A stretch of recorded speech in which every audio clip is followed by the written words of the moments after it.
So this morning's demo is the BCM Replacer working with the car on the bench. So we've got my high voltage supply supplying a pack voltage of 163 volts going via the BCM fooler to the BCM. There's the BCM Replacer there, and the MCM as normal.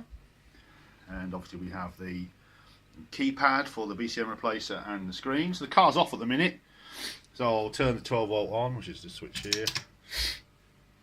It all fires up. Get a bit of a splash screen. It works out the current sensor offset, and then that's like the main display screen. Tells you what's happening there. You hopefully can see various parameters there: maximum pack voltage, minimum pack voltage, high pack voltage, low tap, high tap, blah blah blah. So if I go to the tap display, which is just press button 2 on the keypad, you can see it goes to the tap voltage display. You can see they're not really moving very much at all. So with the 10k 1% resistors potential dividers, the tap voltages, as you can see, are all pretty equal, not too far off.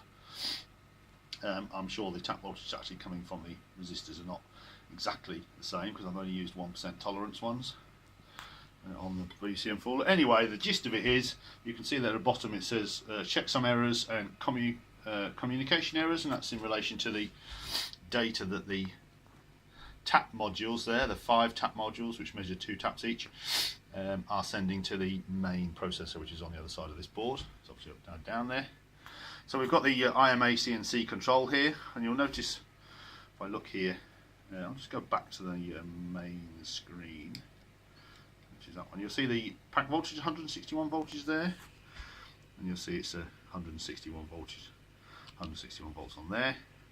I've got a fake temperature at the moment at 27 degrees centigrade, because I still haven't done my lookup table for the voltage for the temperature sensors. I need to do that. That's probably the next piece of programming I need to do. But the gist of it today is, obviously we have it all powered up. There's the motor there. So if I operate the imac&c joystick, it should hopefully move the motor. You can see it's moving the motor. Yeah, it's not very thrilling, but it doesn't need to be. I haven't got the commutation sensors wired up. I'm not that bothered about that at the minute. All I need to know is that it's happy to actually try and move the motor, so we know it's operating correctly. So that's where we are at the minute. Voltage tap modules in and working.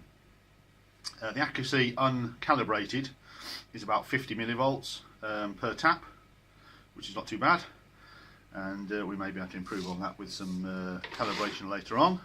But basically now it's ready to go into the car, but after I've done some more work on the software. Oh, interestingly here, the IM8 light's on, but if you remember from one of my earlier videos, that's due to the ABS. If you don't pull the ABS line down, I believe, or high, I can't remember which way when it was, at any time, then after you've started the car up, then it will give an IM error. So if I press the ABS button, it should go out, and as you see, that's gone out. So as long as you actually do pull the ABS line high or low, whichever one it was, I can't remember, that gets rid of that IMA fault. Right, so there we are. So progress slow, but yes, we are moving on, and I hope to have it well, maybe not in the car before I go away on holiday in March, but I'm on holiday the first week in March, but perhaps after that, because I hope to do, I've got a week away with a friend having a bit of a rest, so I'm hoping to do some software work on my laptop while I'm there, and hopefully when I get back I'll have a version of the BCM Replacer software which can just go straight in, and then we can chuck the board in the car and see what happens.